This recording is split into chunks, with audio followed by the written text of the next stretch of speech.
الحمد لله المتفضل المحمود الرحيم الودود الملك المعبود.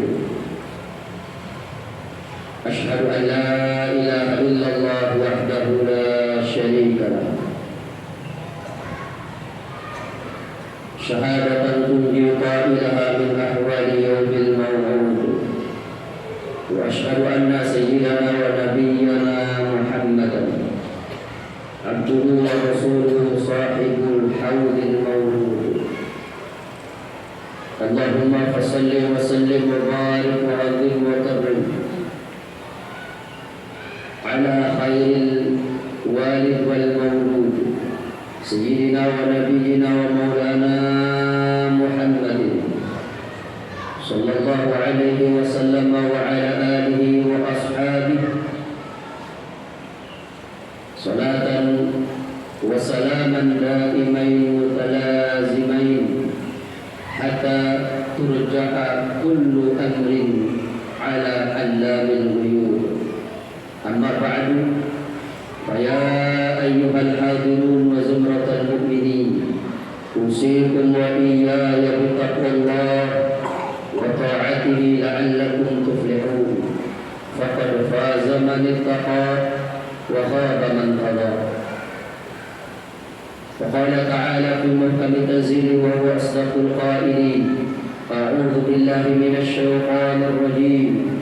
يا أيها الذين آمنوا اتقوا الله وقولوا قولا سديدا يصلح لكم أعمالكم ويغفر لكم ذنوبكم ومن يطع الله ورسوله فقد فاز فوزا عظيما. وقال: يا أيها الناس اتقوا ربكم الذي خلقكم من نفس واحدة وجعل منها زوجها وبث منهما رجالا كثيرا ونساء واتقوا الله الذي تساءلون به والأرحام إن الله كان عليكم رقيبا. وقال نبينا محمد صلى الله عليه وسلم وهو الصادق المصدوق: اتق الله حيثما كنت وأتبع السيئة الحسنة تمحها وخالق الناس بخلق حسن. Jemaah salat Jumat yang dimuliakan oleh Allah Subhanahu wa taala. Segala puji, syukur, keagungan, kemuliaan, kekuatan lillah adalah milik Allah Subhanahu wa taala. Siapa yang hidupnya selalu memuji-muji Allah, maka dia akan dipuji di sisi Allah. Siapa yang hidupnya lupa kepada Allah Subhanahu wa taala, tidak ingat kepada nikmat-nikmat yang Allah anugerahkan kepadanya, dia kufur akan nikmat-nikmat Allah, maka dia akan dilupakan oleh Allah Subhanahu wa taala. Dan kelak bukan saja dia dilupakan oleh Allah, tapi semua orang yang bersamanya akan melupakannya. Dialah Allah Subhanahu wa taala yang rahmatuhu sabaqat ala ghadabi, rahmatnya selalu mendahului siksanya. Tiadalah satu makhluk pun yang Allah ciptakan di muka bumi kecuali bersama penciptaannya itu disempurnakan nikmatnya. Allah tidak akan merubah nikmat yang diberikan kepada hambanya itu menjadi siksa atau azab, kecuali hambanya itu sendiri yang menjadikan nikmat itu menjadi azab, sebab dia menentang kepada Allah Subhanahu wa taala. Salawat dan salam semoga Allah limpah curahkan kepada kekasih kita, panutan kita, yang sangat kita harapkan perjumpaan dengannya, yang sangat ingin kita ikuti ucapannya, yang sangat menawan perilaku dan tindakannya, yang kita mengukur kemuliaan orang dengan kemuliaannya, yaitu Sayyidul Wujud, Sayyidina wa Nabiyyina wa Maulana Muhammad sallallahu alaihi wasallam. Allahumma salli wa sallim wa barik alaihi wa ala alihi. Jemaah yang dimuliakan Allah, bertakwalah kepada Allah. baik saat kita sendirian maupun di hadapan orang. Bertakwalah kepada Allah siang maupun malam. Bertakwalah kepada Allah saat kita lapang maupun saat kita sedih. Bertakwalah kepada Allah dalam setiap keadaan. Allah Subhanahu wa taala memberikan kepada kita satu modal. Modal ini murah karena tidak perlu dicari, tidak perlu dibeli, bahkan tidak pernah kita pinta. Tapi modal ini juga sangat mahal, karena kalau modal ini sudah hilang, kalau modal ini sudah habis, maka tidak berguna lagi segala yang kita miliki di muka bumi ini. Modal yang saya maksud adalah umur. Inilah modal yang Allah berikan kepada kita semua, yang kita sekarang masih punya modal itu. Kalau modal yang sebentar ini kita gunakan taat kepada Allah, maka dengan modal ini kita membeli surganya Allah. Dengan modal ini kita membeli kekekalan di dalam surganya Allah. Dengan modalnya ini kita bisa hidup berbahagia selama-lamanya di dalam surganya Allah. Tapi kalau modal ini bisa kita sia-siakan, lalu kita berjumpa dengan Allah tanpa mendapat tukaran yang baik dengan modal ini, modalnya habis, yang dikumpulkannya tidak ada, amal solehnya tidak ada, maka dia menjadi manusia yang paling merugi kelak di hari kiamat. Ketika manusia digiring oleh Allah Subhanahu wa taala ke dalam neraka, maka manusia itu memohon kepada Allah supaya mereka itu dikeluarkan dari api neraka. Seraya disebut oleh Allah SWT dalam Al-Quran, ahli neraka itu berdoa, di mana hari itu tidak lagi berguna berdoa. Rabbana akhrijna na'mal shalihan ghairal ladzi kunna na'mal. Ya Rabb, keluarkanlah kami dari neraka ini, sehingga kami nanti bisa mengamalkan yang baik-baik, tidak seperti amalan kami dulu yang jelek. Dijawab oleh Allah Subhanahu wa taala, awalam nu'ammirkum ma yatadhakkaru fihi man tadzakkara wa ja'akumun nadhir. Bukankah telah datang kepada kalian, bukankah kami telah memberi umur kepada kalian, yang umur itu cukup untuk kalian mengingat-ingat kepada Allah, yang umur itu cukup untuk kalian mengambil pelajaran dan peringatan, dan sudah datang kepada kalian memberi peringatan. Siapa itu memberi peringatan? Uban yang sudah mulai terlihat, tulang belulang yang sudah mulai lemah, otot yang sudah mulai sakit, pandangan mata yang sudah mulai rapuh, pendengaran yang sudah mulai meninggalkan kita. Kenikmatan dunia hanya bisa kita pandang dan kita inginkan, tidak dapat kita menikmati semuanya. Itu adalah nadhir, peringatan dari Allah Subhanahu wa taala, yang kalau di saat peringatan itu datang lalu kita ingat kepadanya, bertaubat kepadanya, niscaya Allah terima taubat kita dan menghapuskan semua kesalahan kita.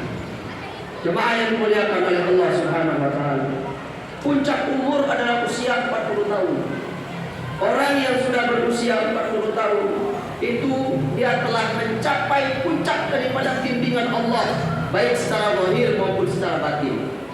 Secara fisik, kalau umurnya sudah lewat 40 tahun, maka wa man nu'ammirhu nunakkisu fil khalqi afala taqilun. Orang yang kami panjangkan umurnya, kami akan kembalikan seperti awal dia diciptakan. Tidakkah kalian berpikir, kalau sudah usia 40 tahun, tidak mungkin gigi itu tumbuh, tapi gigi itu mulai rontok. Kalau sudah usia 40 tahun, rambut sudah mulai rontok.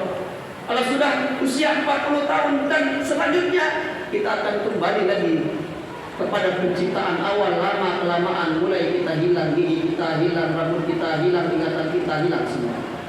Kembali seperti awal kita diciptakan oleh Allah. Maka Allah Subhanahu wa taala merahmati orang-orang yang umurnya sampai kepada 40. Dan Allah iqtadara ala ummati, Allah memaafkan kepada umatku menurut baginda Nabi SAW, membiarkan dosa-dosa kita, tidak langsung mengazab dosa kita sampai pada usia kita sudah melampaui 40, yaitu sampai 60 tahun. Kalau sudah sampai 60 tahun kita masih lupa juga kepada Allah, kita masih tidak datang kepada Allah, maka ini alamat. Ibnu Abbas berkata, man atat alaihi arba'un wa lam yabligh khairu sarrahu falyantahizin nar.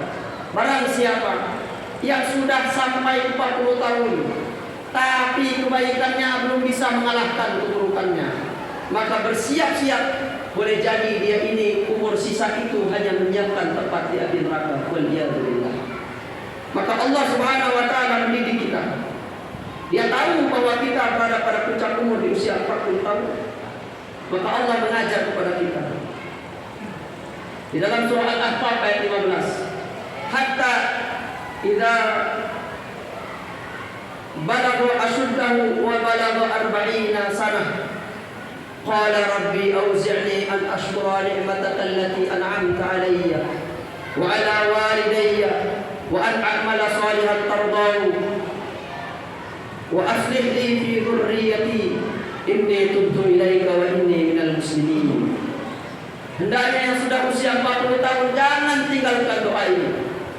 Doa yang langsung diajarkan oleh Allah Subhanahu wa taala kepada hamba-hambanya, yang kalau hambanya ini mengerti doa ini, lalu doa ini diamalkan dalam kehidupannya, maka dijamin di ayat 16 Allah akan menerima semua amal baiknya, dihapuskan semua amal buruknya, dimasukkan bersama ahli-ahli surga, dan diberikan janji-janji Allah Subhanahu wa taala yang baik-baik kepada mereka. Di dalam doa ini, Rabbi auzi'ni. Sepulang dari Jumat ini ambil Al-Quran, buka surah Al-Ahqaf surah ke-46, lihat ayat yang ke-15, garis bawahi doa ini. Hendaknya dibaca oleh bapak-bapak yang sudah usia 40 tahun lebih. Kita yang belum 40 tahun bukan berarti tidak perlu membaca. Sebaiknya kita baca doa dari sekarang. Sebab apa? Kita minta kepada Allah anak yang soleh hanya diberi saat kita diberikan istri yang soleha. Sebab itu jauh-jauh kita dari kecil sudah berdoa, Rabbana hab lana min azwajina wa dzurriyyatina, walaupun kita belum menikah, walaupun kita belum punya anak.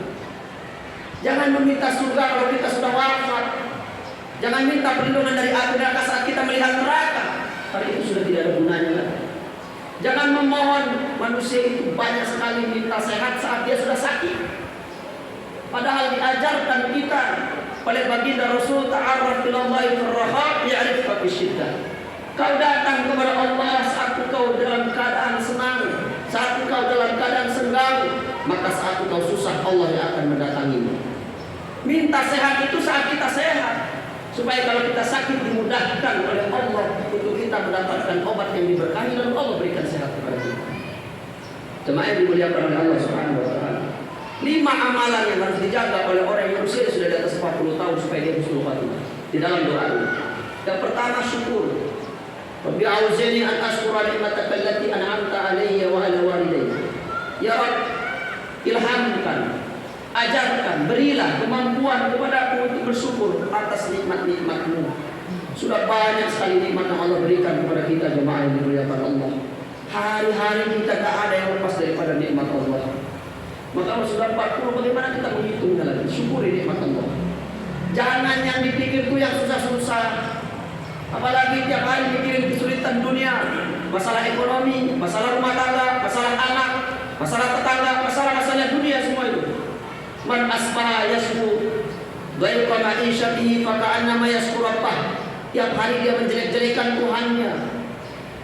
Kita orang beriman sibuk melihat kenikmatan yang Allah beri, supaya kita sibuk bersyukur kepadanya. Karena kalau kita sudah bersyukur, maka yang berat menurut orang bisa menjadi ringan. Kalau kita sudah bersyukur, yang sempit menurut orang bisa menjadi lapang. Kita sudah menyaksikan ada orang yang hidupnya susah secara ekonomi, tapi masih bisa bersedekah. Dia bisa nabung berangkat haji. Tapi ada orang yang kaya raya, untuk memberi orang tuanya aja dia susah. Jadi karena tidak diberi syukur oleh Allah, minta. Jadi fokus saja kita sekarang ini bersyukur, alhamdulillah, alhamdulillah, alhamdulillah. Kemudian yang kedua, wa an a'mala shalihan tardah. Minta kepada Allah supaya diberi amal soleh yang Allah ridhoi. Sudahlah, sekarang ini kita kalau sudah usia di atas 40, beramal itu cari ridho Allah, sudah itu aja. Nggak usah beramal pengen dapat jabatan, nggak usah beramal pengen dipuji orang. Pujian orang itu sudah kita saksikan tidak ada manfaatnya. 40 tahun kita hidup di dunia, pujian orang itu tidak memberi manfaat apa-apa. Dulu mungkin kita di masa muda usia 25 tahun maksain gajinya kecil pengen punya motor mahal supaya dibanggakan di hadapan orang. Lalu dia tiap bulan pusing harus bayar angsuran. Itu sudah lewat. Orang hanya berdecak kagum dengan apa yang kita miliki, tapi dia tidak ikut menanggung apa yang kita rasakan susahnya. Sudah tidak berguna itu pujian orang itu. Sekarang saatnya ibadah itu cari ridho Allah. Bangun sebelum subuh, berangkat ke masjid, baca ya hayyu ya qayyum, sujud kepadanya di kegelapan malam karena kita rindu ingin berjumpa dengannya. Hanya ingin mendapat ridho Allah, itu aja. Nggak ada yang lain. Lalu yang ketiga, wa aslih li fi dzurriyyati. Hendaklah kita meminta kepada Allah. Hendaklah kita berusaha menjadi tauladan buat keturunan kita. Kalau sudah usia 40, Pak, fokus saja bagaimana anak kita jadi soleh. Jangan fokus kumpulin harta. Karena kalau kita sudah lemah, harta itu tidak ada manfaat. Yang bermanfaat itu anak yang soleh. Kalau usia 40 masih kepengen anak kita jadi orang hebat, maka anaknya jadi orang hebat, tapi dia kehilangan kebahagiaan dari anaknya. Usia kita makin bertambah, makin lemah. Yang kita butuh adalah bakti anak kita. Makanya kalau punya anak berbakti, walaupun 2 orang, sangat-sangat bahagia hidup kita. Tapi walaupun harta kita banyak, anak-anak kita kaya raya, anak kita 7, tapi tidak ada yang berbakti kepada kita, hidup kita susah sekali. Kita sudah menyaksikan di dalam kehidupan kita banyak teman-teman kita yang sudah merasakan itu. Wa aslih li fi dzurriyyati. Tapi untuk menjadi contoh yang baik kepada keturunan kita, dimulai dari kita. Sudah jangan lagi bicara kasar kepada anak. Kalau anak kita belum sholat, jangan bicara kasar, jangan menghina, jangan mencaci, jangan menjelek-jelekannya di hadapan orang. Tapi sujud dari tengah malam, adukan kepada Allah, ya Rabb, ya Rabb, aku mencintai anakku, cintailah dia, berikan hidayah kepadanya. Sudah bukannya waktunya lagi membeda-bedakan anak karena hartanya. Kalau anaknya yang kaya datang dia muliakan, anaknya yang miskin datang dia hinakan. Sudah bukan waktunya lagi. Karena nanti di saat kalau orang tua menghormati anak karena hartanya, ketika anak-anak tidak punya harta, orang tua akan merendahkannya. Kalau anak menghormati orang tua karena hartanya, saat orang tua tidak punya apa-apa akan ditinggal oleh anak-anaknya. Kalau seorang istri menghormati suami karena hartanya, saat suami sudah tidak punya harta, dia akan dihina oleh istrinya. Maka jadilah kita teladan. Wa aslihni fi dzurriyyati inni tubtu ilaika, lalu bertaubat kepada Allah. Sudah banyak-banyak istighfar aja. Kalau sudah usia di atas 40, banyak istighfar. Bagi Nabi SAW, beliau istighfar, beliau bertaubat kepada Allah 1 hari lebih dari 70 kali. Taubatnya, istighfarnya lebih dari 100 kali. Kita yang sudah di atas 40, masa kita nggak taubat kepada Allah, padahal dosa kita jelas banyak. Taubat, karena orang yang bertaubat bukan hanya dosanya akan dihilangkan Allah, tapi dia akan menjadi hamba yang dicintai oleh Allah. Innallaha yuhibbut tawwabin. Allah sangat mencintai orang-orang yang senang bertaubat kepadanya. Dan yang terakhir, wa inni minal muslimin, dan saya ini termasuk orang Islam. Kalau sudah usia kita di atas 40, berkumpulan dengan orang soleh. Ini penting sekali. Yang ucapannya Nabi Yusuf, Rabbi qad ataitani minal mulki wa 'allamtani min ta'wilil ahadits. Ya Rabb, Engkau sudah memberikan kekuasaan kepadaku. Ya Rabb, Engkau telah memberikan mukjizat kepadaku, bisa mentakwil mimpi-mimpi. Apa yang diminta oleh beliau? Tawaffani musliman wa alhiqni bis-shalihin. Matikan saya dalam keadaan Islam dan perjumpakan saya dengan orang yang soleh. Karena tidak ada gunanya kekuasaan itu, tidak ada gunanya lagi harta itu, tidak ada gunanya itu kalau engkau mematikan aku dalam keadaan kafir. Di Nabi Yusuf alaihissalam, maka kita lebih patut untuk mengucapkan doa memohon kepada Allah supaya kita meninggal husnul khatimah. Demikian yang bisa saya sampaikan. Mudah-mudahan bisa diambil pelajaran. Jadi 5 yang harus kita jaga betul setelah kita usia di atas 40 tahun. Yang pertama, banyak-banyak syukur kepada Allah. Yang kedua, hendaknya kita menjadi contoh tauladan yang baik kepada keturunan kita dan selalu mendoakan keturunan kita. Yang ketiga, hendaknya kita bertaubat kepada Allah Subhanahu wa taala. Yang keempat, yaitu kita memohon supaya kita meninggal husnul khatimah dengan cara kita berkumpul dengan orang-orang yang soleh. Yang kelima, Rabbi auzi'ni an ashkura ni'mataka allati an'amta alayya wa ala walidayya syukur. Wa an a'mala sholihan tardahu, beramal mencari ridho Allah. Wa aslih li fi dzurriyyati, mohon supaya diberi keturunan yang baik yang soleh. Inni tubtu ilaika, bertaubat, wa ana minal muslimin, dan kita mohon mati dalam keadaan Islam. Barakallahu li wa lakum fil Qur'anil azim wa nafa'ani wa iyyakum bima fihi minal ayati wa dzikril hakim wa taqabbalallahu minni